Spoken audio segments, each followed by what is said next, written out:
Good morning.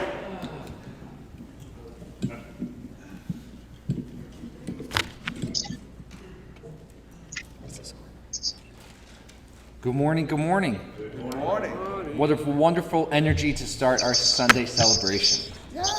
And you can feel it in the room. We can feel it here. Welcome to those online. Thank you for being here. I encourage everyone, when possible, when we're meeting in person, get to B'nai Keshet. It is a wonderful vibration.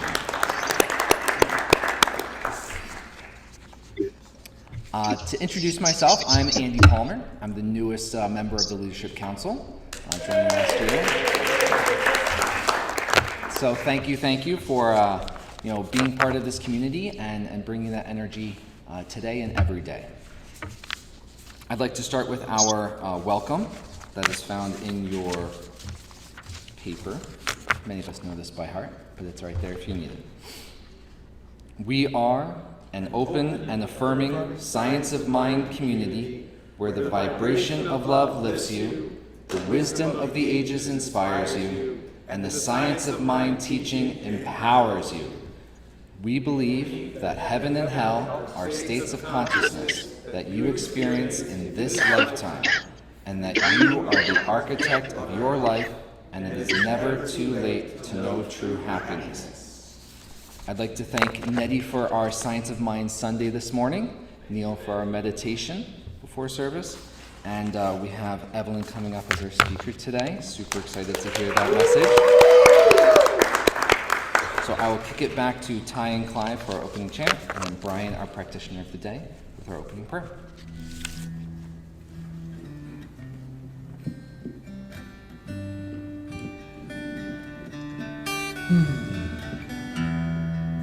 What a beautiful start to the day.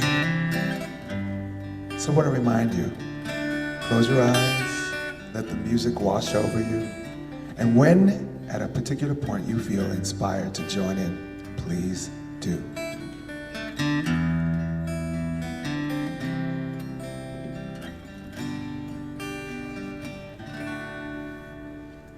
Come through me, Spirit, I am listening, listening. Come through me, Spirit, I am listening, listening.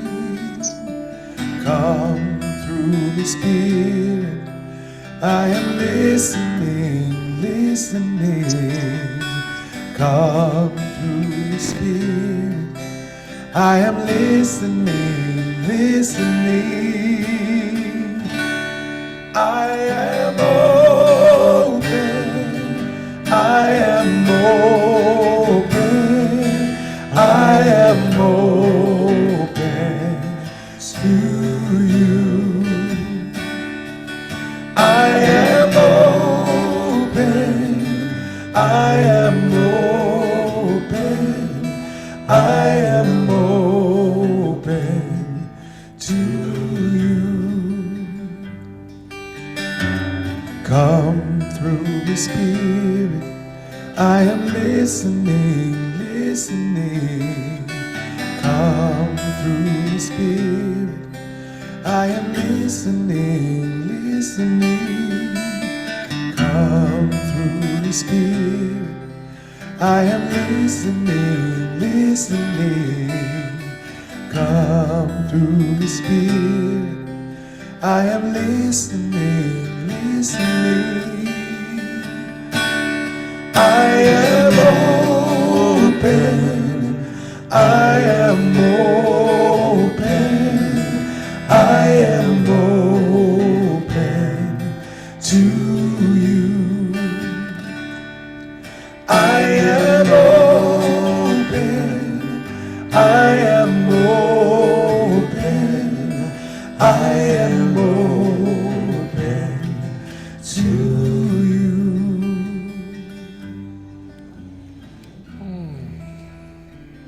Yes.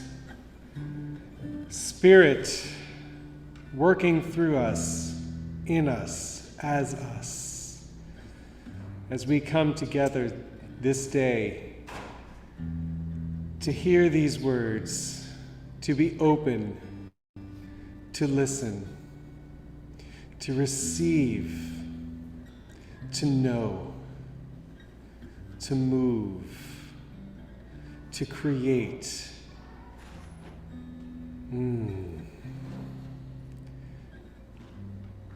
I call this so very, very good. We are inspired on this day.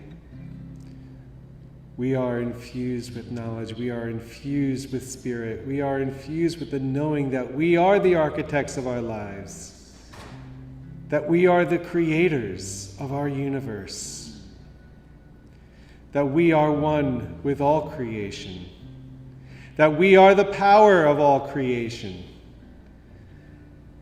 and that there is nothing we cannot create. How beautiful it is.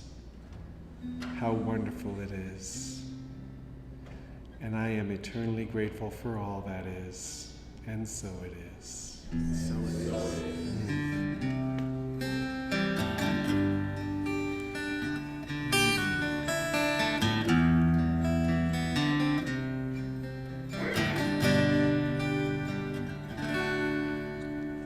Come through the Spirit, I am listening, listening.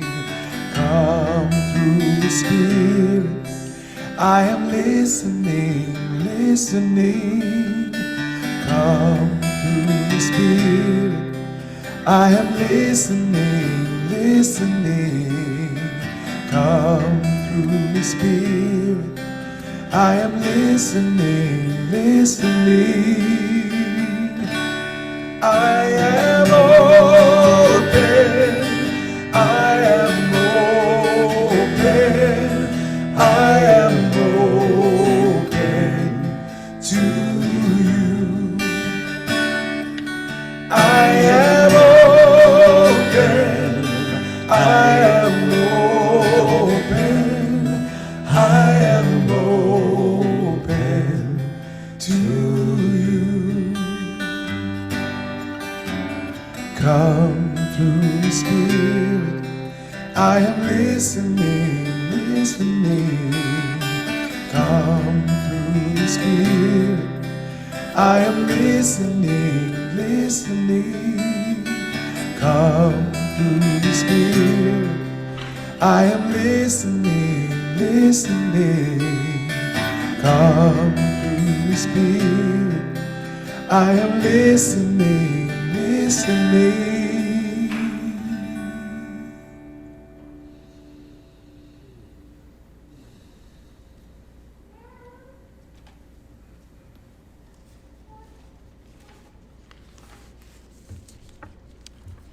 As we let that message resonate within ourselves, come through me, Spirit, I am listening. How are we aligning ourselves and our souls to receive what message? As we continue to align ourselves, I invite you to join me in the affirmation for April, attuning yourself as we prepare for our peace practice, reading, and message. I let my gentleness reveal my giant self. There is one God, one divine intelligence. It is in all, as all. I am an individualized expression of this all. As such, I am perfect, whole, and complete as I am. Each and every moment is sacred and holy. I have the faith of God instead of merely a faith in God. Active faith and dedication to our principles bring into form the life I was meant to live. I know that under divine law, all things are possible, and so it is. Evelyn with our peace practice.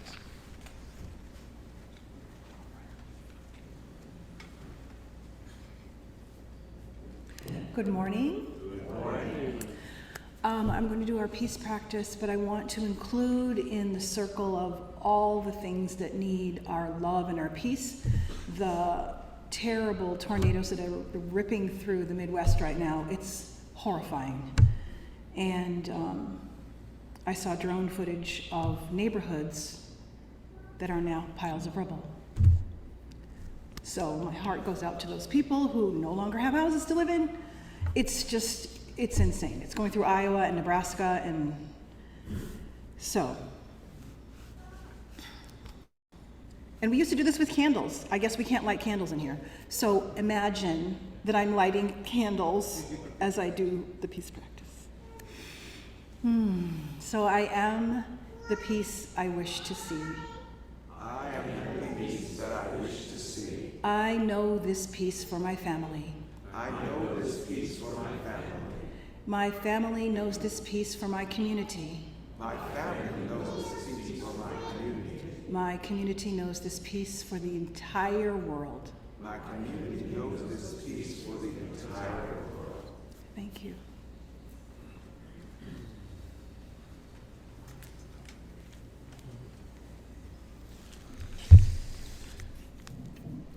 And this morning, we will have a reading from the Science of Mind textbook, from the Meditations, if I can find the page. Somewhere. Here it is.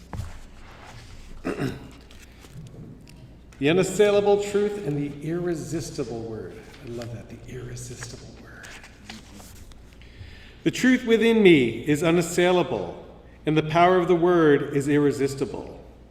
I can even now feel that my word has gone forth with power and reality, and that it will accomplish that purpose for which it was created. Limitless is its power, and wonderful are its works. It can be nothing less than the Almighty working in and through me. I will let this word of spirit go forth from my mouth and heal and bless the world. It shall be as strong as a strong tower unto all who call upon it. The truth is complete and perfect, and is within me now. My word is complete and perfect now. And so it is. So it is.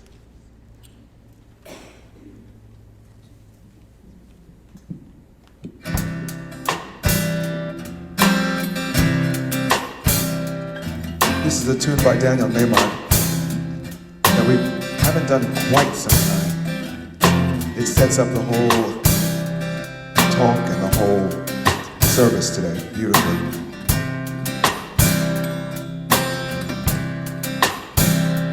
Get ready, my soul.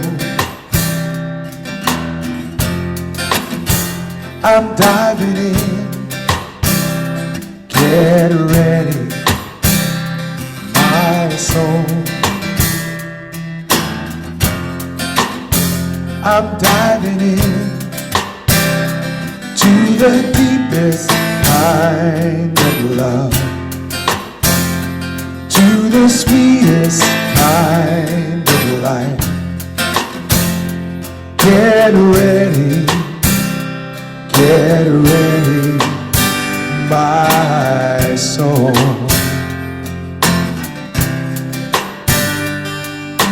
Everything I've ever done, everything I've ever seen, everything I've lost or won,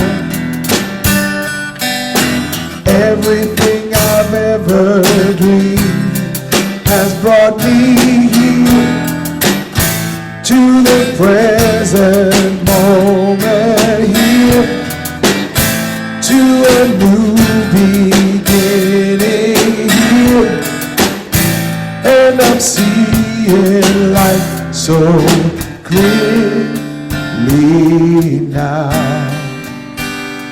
Get ready, my soul. I'm diving in. Get ready, my soul.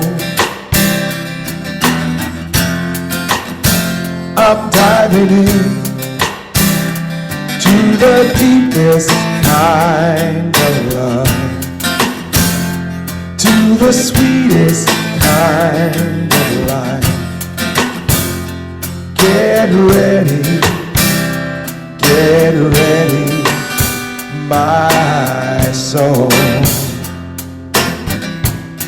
'Cause here I go, deeper, deeper, deeper than I've ever been before. Here I go, closer, closer, closer than the sacred songs. Here I go,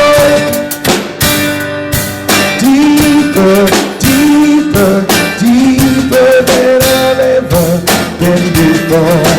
Here I go, closer, closer, closer to my sacred songs. Get ready, my soul. I'm diving in. Get ready, my soul. I'm diving in to the deepest kind of love, to the sweetest kind of life. Get ready, my soul. Get ready, my soul.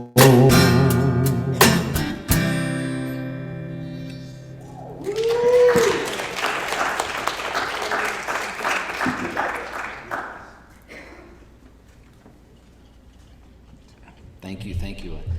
Truly wonderful segue into preparing ourselves to receive today's message from Reverend Evelyn, who I think is the perfect conduit for gentle cosmicness. Welcome.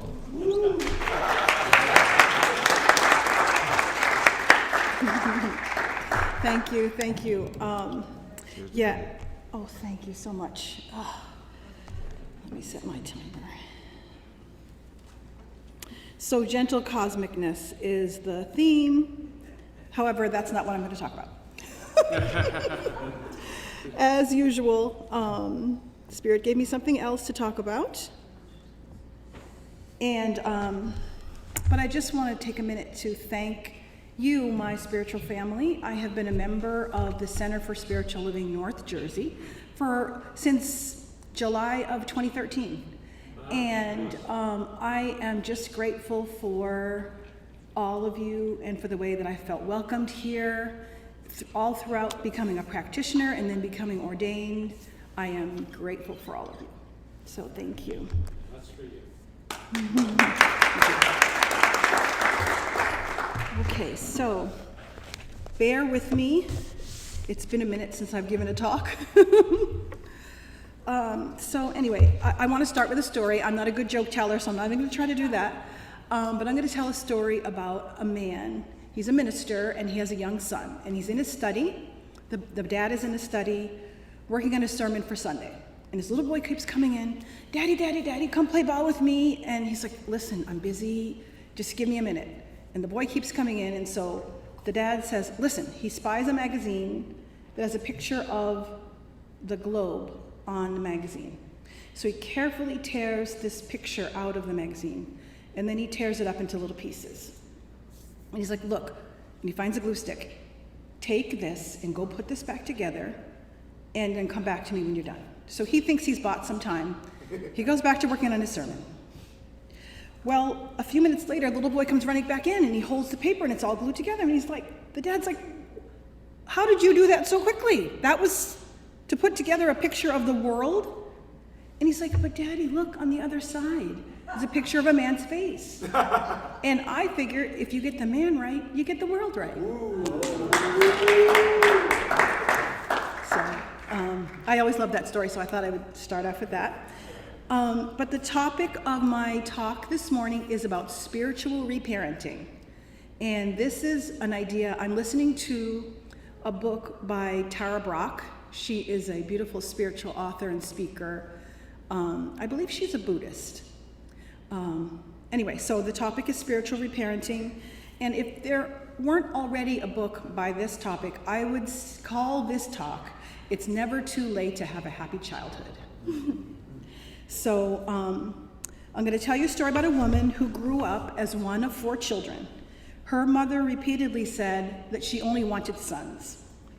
However, as fate would have it, God blessed her and her husband with 4 children, but only one of them was a son. That mother lavished her love and affection on the boys, while she verbally abused the girls and neglected them emotionally.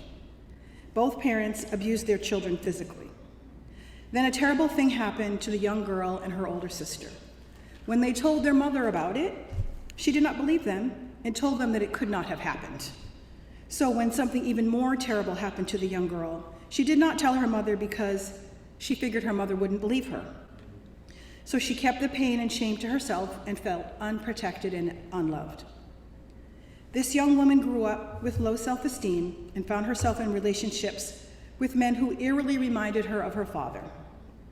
All she wanted was to be loved and cherished and made to feel like she mattered, but the men took what they wanted and left her alone. After a few years, the woman finally learned to stand on her own 2 feet. She claimed her power and walked away from that last toxic partner. She learned to love, nurture, and accept herself in a way that she had never received from her parents. She went on a self-love journey, and she learned the importance of nurturing the neglected child within her through the process of spiritual reparenting. Spiritual reparenting is simply the process of showing love, nurturing, and compassion to the child within who wants to be seen and validated. Now, if we know anything about the science of mind teaching, we know that there's a place within each of us that has never suffered danger, that's never been hurt or harmed. That is our eternal self. That is the capital S self, which is one with all there is. That is the self that we tap into in treatment. That is the love of God expressing itself through and as each one of us. But daily, we tend to forget that. At least I can say for myself, I sometimes forget that. And I operate from that lowercase s self, which is my humanity, my habitual actions, my limited thinking. And I carry around that childhood trauma and other perceived hurts. But I've learned that one of the most important tasks of adulthood is resolving those unresolved issues from childhood. So I'm going to take a look at what our founder, Ernest Holmes, has to say about healing. And this is on page 202 if you have your book with you. How to heal. In our work, we treat man not as a physical body, neither do we treat the disease as belonging to him. The reason being that if we do, we cannot subsequently free him from it. We do not think of the disease as being connected with him or a part of him. The practitioner seeks to analyze man as perfect, not needing to be healed of anything. There is nothing less than the realization of the presence and the power of God or Spirit as man's life, and the only life there is as complete and perfect in him right now. I'm going to skip ahead. Mental treatment is a direct statement of belief into mind, coupled with a realization that the work is already an accomplished fact. The spiritual man needs no healing. Health is an omnipresent reality, and when the obstructions that hinder healing are removed, it will be found that health was there all the time. So in your work, do not feel that you must heal anyone. Your only responsibility is to uncover the truth. So in my responsibility to uncover the truth, I must tell myself the truth constantly and to remind myself in a loving and nurturing way that the power of God is within me. So spiritual reparenting is just another way of saying, showing love and care to ourselves. And for some of us, it's that love and care that we felt that we didn't receive from our parents. So as you might have guessed, the young woman in the story that I opened with was me. Despite all my mother's shortcomings and the deleterious impact they had on my life and relationships. I constantly longed for her approval. There was a part of me that kept reminding me that I shouldn't expect anything from her, that she was clearly incapable of giving, but I still tried. But I over time, I realized that I had developed a wall. I had built a wall in my head, and I kept the mother of my childhood behind that wall. And I dealt with her, the mother of my present moment, in a different way, because I just couldn't deal with, I couldn't square the woman who raised me with the woman who she was, because she grew, she evolved, she changed. She wasn't that same, abusive person. But my child, the child within me, recognized that face and knew that was the woman who had done those things. So I know it sounds wackadoodle, but that's what I did. I just created a wall.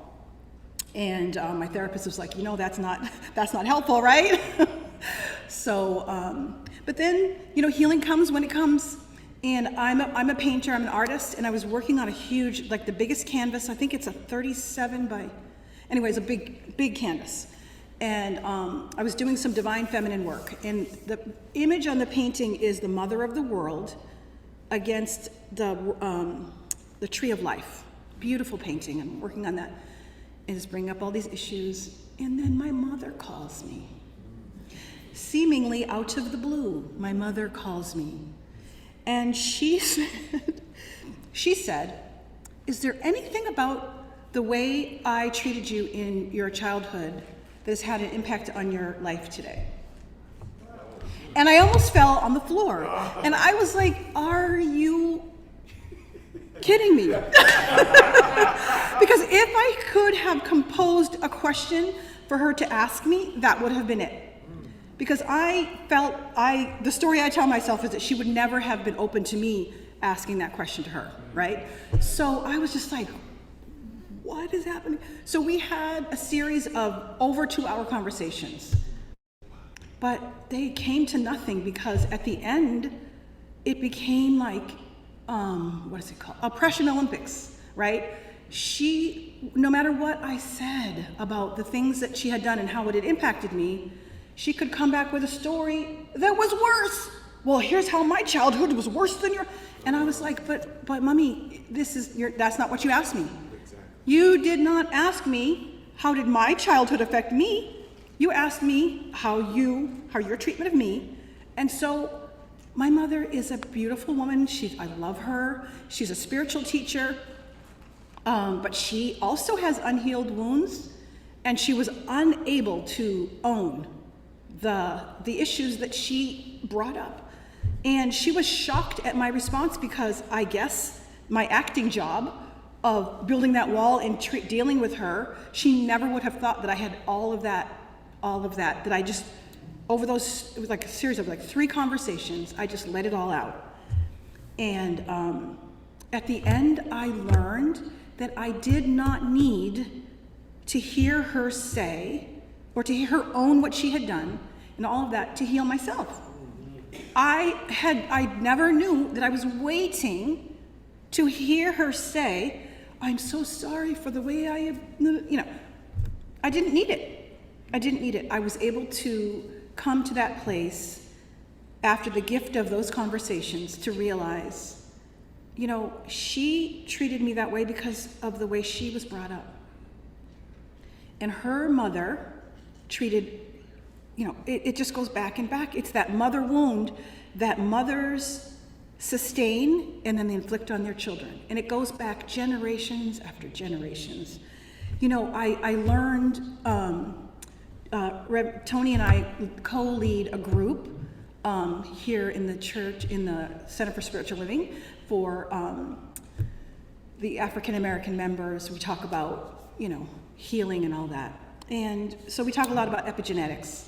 And one of the things that I came across in my study is that when a woman is pregnant with her child, specifically a female child, the fetus, after a certain point of development, has all of the 6 million eggs they will ever have in their body. So when a woman is pregnant with a female child, she is also holding her grandchildren in her body.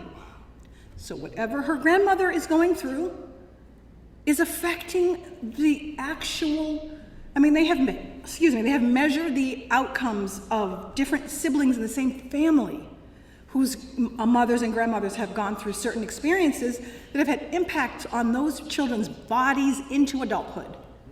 Okay, so these things are real. And I had to just look at that. And I had been spending so much energy blaming my mother when she could blame her mother, and she could blame her mother, and she could, on and on. And so it brought me so much peace to just really finally recognize that she did the best that she could. And I'd always heard people say that. I was like, but that's just a cop-out, and they need to own theirs. And then, no, because I am a mother, and I have children. And, one day one of my children may get up and say, so I just have to give my mother the grace that I would expect from my children. I know that I parented my children in direct opposition to the way I was parented, right? So whenever I was being beaten, I would say, if I ever have children, I will never beat them.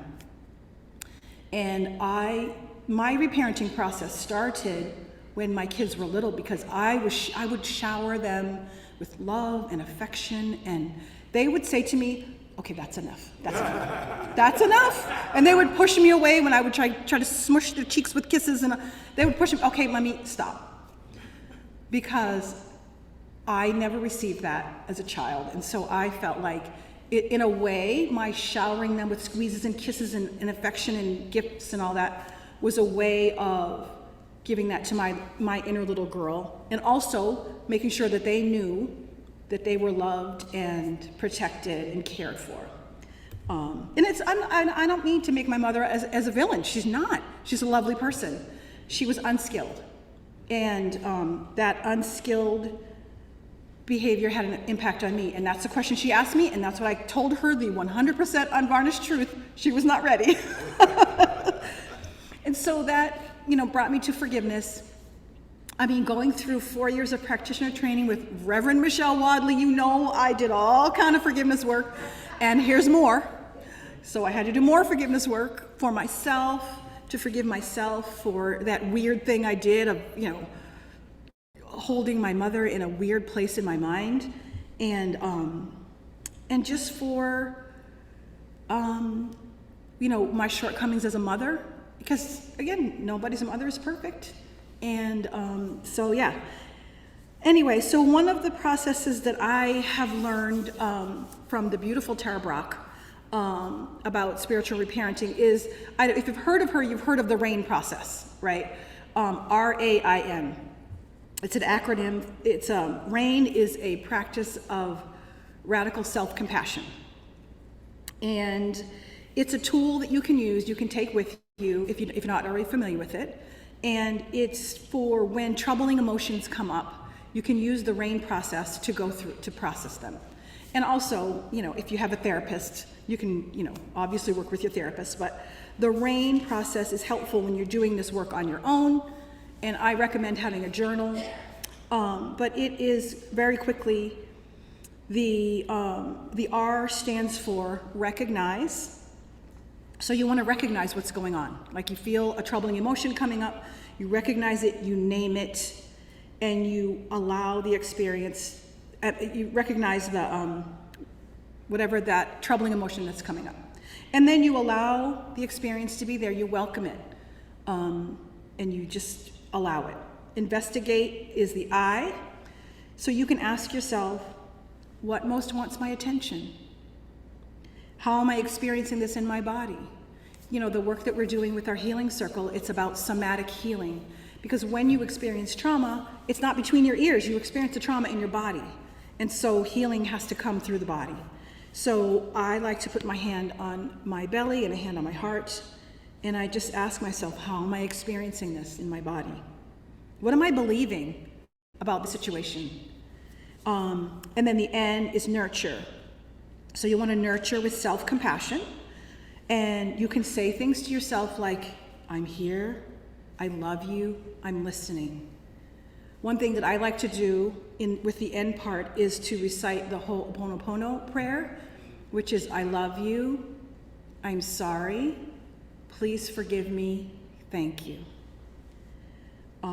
So these are all things that are part of spiritual reparenting, and which is just coming home to yourself, reminding yourself that, that as we learn in the teaching, that Spirit is always with us. We're never alone, and we are never at the mercy of things that happened in the past. And I don't know, just that you have strength that's untapped. So I want to end with a story that I was listening to one of Tara Brach's lectures, and she shared this story, and it really touched me, and so I thought I'd share it. So there was this young man who had some difficulty with his parents. They fought, and they didn't have a great relationship.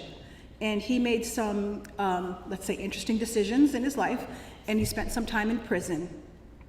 And he had been away from home for a while.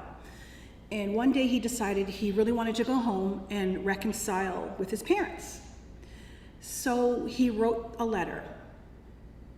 And at the end of the letter he said, I will be coming home, and he put the date and the time that he would be there. And he said, as a signal, please hang a blanket on the clothesline if it's okay for me to come home. So, the last time he had been home, there had been words, and they had argued, and he slammed the door, and he had not been home in years. So he was very nervous about what they would say, but he got on the train, and he arrived home. He arrived at the train station, and as he walked towards his house, his stomach was in knots. Are they going to let me come back home? Are they going? Oh my God, what's going to be? And as he rounded the corner and he approached his house, he saw, yes, indeed, there was a blanket on the clothesline. But there was also a blanket on the fence. There was a blanket on the grass. There was a blanket hanging over the roof of the porch, on the porch railing. And on the porch was both of his mom and his dad standing there waiting to greet him.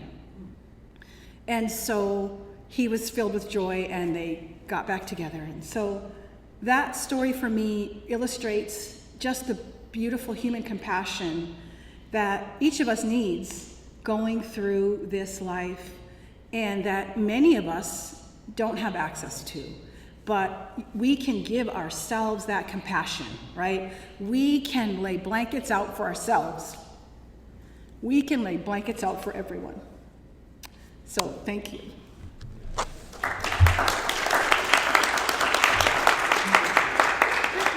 I'm walking when I didn't treat. Okay. Thank you.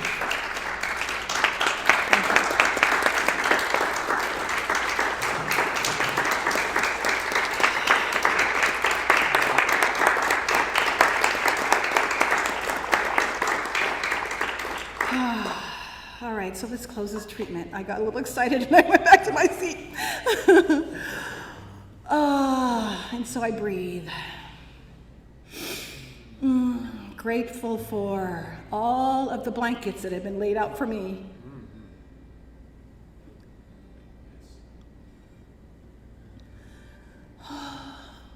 Grateful for the love that I feel. Grateful for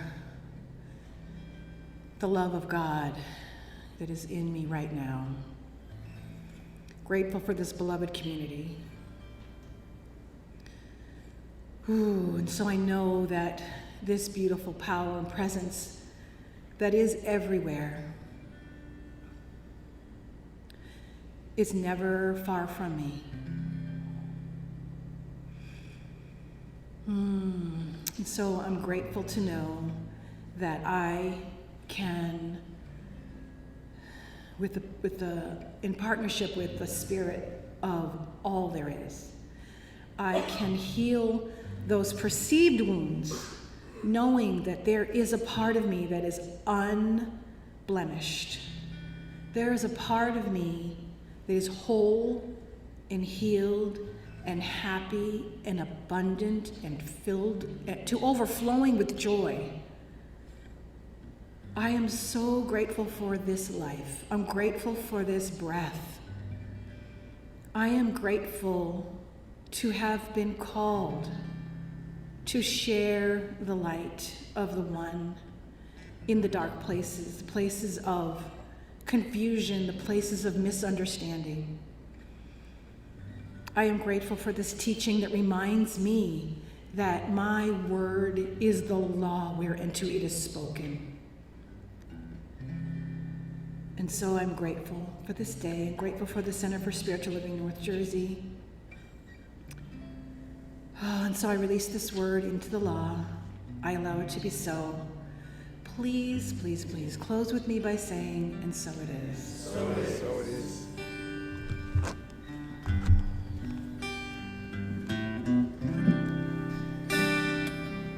Once again, we invite you to join in.